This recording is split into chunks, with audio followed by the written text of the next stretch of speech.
So I'm Elio Sharp, and I believe I'm still the quick chess state champion as well as the K-12 state champion. What was it like when you won the quick chess tournament, and how old were you?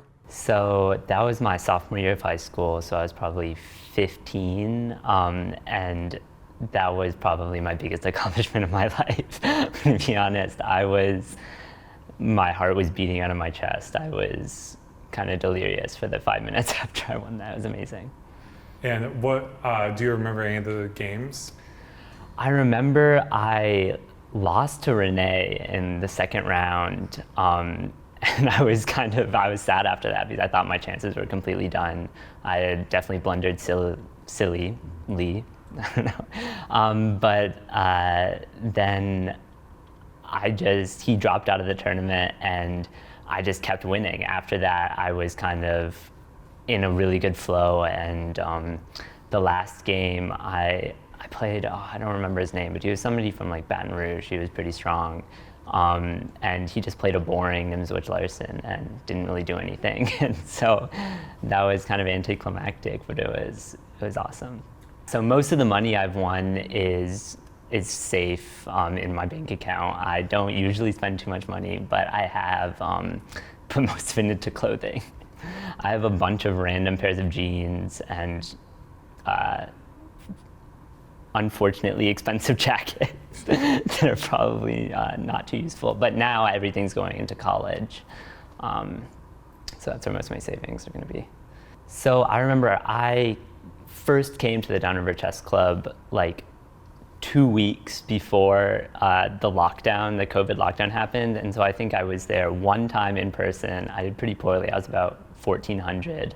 And then after that in COVID is when I just started playing a lot. I was on chess.com every day. And it also definitely really helped to play in the online tournaments with the Downriver Chess Club. I remember getting to play Chris Gerardo, was one of the highest rated players that I had pretty much ever played, and it was just a really good place to play like a bunch of high rated people all at once, and so that definitely contributed to me coming back and being a very strong chess player. And you've played a lot of our club nights in the quarter. What are those like for you? Well, I've gone to the meetings in the quarter for years, and they were just kind of like a facet of my life for a long time that I just got to go out to a very welcoming community and play chess. It's really nice to have a place where you can play in-person chess games, which is just, I feel very fortunate to not just have to play on chess.com all the time. And for a while, you were probably the only person your age playing. So you're playing with a lot of old guys once the pandemic broke. What was that like for you, being like the only young kid? Yeah, I don't know. Because it was kind of right out of the pandemic, I feel like I hadn't really talked to anybody my age kind of during the pandemic that much. And so kind of coming in and just kind of playing and talking with a lot of people, a lot of kind of older people, I just felt like it wasn't that different. It was nice to talk to a person in general, and we all were very interested in chess, so it wasn't very difficult to like talk or connect with people.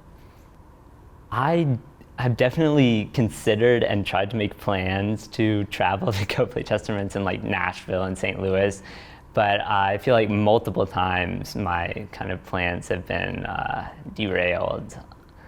Yeah. Do you like the chess community in New Orleans? Does it give you enough like challenge? Yeah, I think that there was a long time after the pandemic where it took a while for chess tournaments to kind of come back and for the level of play to like return to where it once was. But I think that at least now, most of the tournaments present a lot of very strong players that absolutely gives me a challenge.